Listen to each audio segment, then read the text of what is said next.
2026 சட்டமன்ற தேர்தல் கூட்டணிக்கோசரம் திமுகவுக்கு 20 சீட்டு கொடுத்தாங்க காங்கிரஸுக்கு. காங்கிரஸ் என்ன பண்ணாங்க, நீங்க எங்களுக்கு சீட்டு கம்மியா கொடுத்தீங்கன்னா நாங்க விஜய் கூட போயிருவோம்னாங்க. அதனால விஜய் கிட்ட ஒரு துண்டு போட்டு வச்சாங்க. என்ன துண்டு? ஜனநாயகன் படத்துடைய ரிலீஸுக்கு பிரச்சனைக்கு விஜய்க்கு ஆதரவா ராகுல் காந்தி குரல் கொடுத்தது. அப்ப விஜய் என்ன பண்ணாரு, காங்கிரஸ் நம்ம கூட கூட்டணி வந்துரும்னு சொல்லி காங்கிரஸ நம்பினாரு. காங்கிரஸ் எப்பவுமே வந்து பாத்தீங்கன்னா நம்புற மாதிரி தான் நடந்துக்குவாங்க. உடனே இந்த பக்கம் வந்து பாத்தீங்கன்னா திமுக கிட்ட பேசுறது, நீங்க எங்களுக்கு சீட்டு கொடுக்கலாம், நாங்க அவங்க கூட போயிருவோம். ஹாய் ஹலோ விஜய் நல்லா இருக்கிறீங்களான்னு சொல்லி இந்த பக்கம் கை காட்டுறது. இப்படியே இருக்கும் பொழுது 20 சீட்டு கொடுத்த திமுக கிட்ட காங்கிரஸ் வந்து விஜய காரணம் காட்டி 28 சீட்டு ஒரு ராஜ்யசபா எம்பியும் வாங்கிட்டாங்க. இந்த ஆண்டு விஜய் வந்து அரசியலில் தனித்து விடப்பட்டார். கூட்டணிக்கு யாருமே இல்ல. இந்த கட்டத்துல வந்து பாத்தீங்கன்னா பாரதிய ஜனதா கூட கூட்டணி சேர்ந்து நம்மள ஏமாத்தின காங்கிரஸ் நம்ம வந்து ரிவெஞ்ச் எடுக்கணும்னு சொல்லி அவர் நினைக்க வாய்ப்பு இருக்குது. இன்னொன்னு காங்கிரஸ் வந்து தமிழகத்துல இருக்கக்கூடிய செல்வாக்கும் பிஜேபி இருக்கக்கூடிய செல்வாக்கும் கொஞ்சம் டிஃப்ரெண்ட் தான். ஸோ பிஜேபி என்ன பண்றாங்க, ஆல்ரெடி விஜய் வந்து காங்கிரஸ் மேல கோபமா இருப்பாரு. ஸோ இதை நம்ம பயன்படுத்திட்டு நம்மளுடைய கூட்டணியில அவரை கூட சேர்த்துக்கிட்டு நம்ம வந்து தமிழகத்துல ஆட்சி அமைச்சே தீரணும்.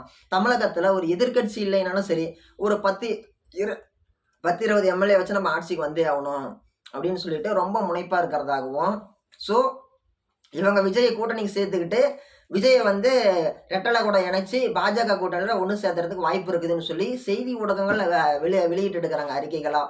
இப்படி நடந்துச்சு அப்படின்னா விஜய் அவர்கள் அவங்களுடைய அரசியல் கனவுல ஒரு முக்கியமான ஒரு பாயிண்டா இருக்கும். இதுக்கு வாய்ப்பு இருக்குதுன்னு சொல்லி கேட்டீங்கன்னா வாய்ப்பு இருக்குது.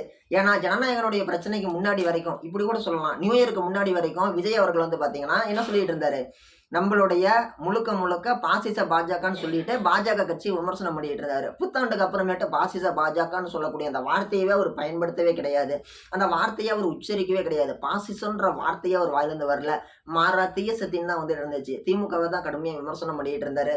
ஸோ இதுல இருந்து நம்ம தெரிஞ்சுக்க வேண்டிய விஷயம்னு சொல்லி கேட்டோம்னா, இவருக்கு வந்து பாத்தீங்கன்னா பாரதிய ஜனதா மேல ஒரு ஈர்ப்பு ஏற்பட்டிருக்கலாம், அல்லது ஒரு அதிருப்தி ஏற்பட்டிருக்கலாம், அல்லது ஒரு பயம் ஏற்பட்டிருக்கலாம், அல்லது ஒரு பிரமிப்பு ஏற்பட்டிருக்கலாம்.